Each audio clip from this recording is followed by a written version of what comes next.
Naghain ang Office of the Solicitor General ng petisyon para kanselahin ang birth certificate ni suspended Mayor Alice Go. Ayon kay Solgen Menardo Guevara, nabigo si Go na sumunod sa requirement sa late registration ng kanyang kapanganakan. Isinampa ang petisyon sa Regional Trial Court sa Tarlac City. Paliwanag ni Guevara, makakasuporta ang petisyon na ito sa quo warranto petition na magpapawalang bisa sa pagkapanalo ni Go bilang mayor.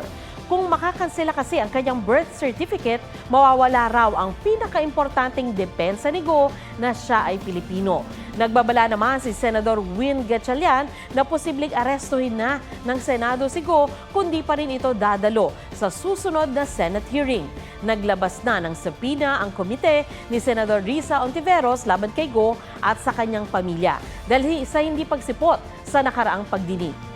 Wala pang pahayag ang kampo ni Go tungkol sa petisyon ng Solgen at sa sinabi ni Gatchalian.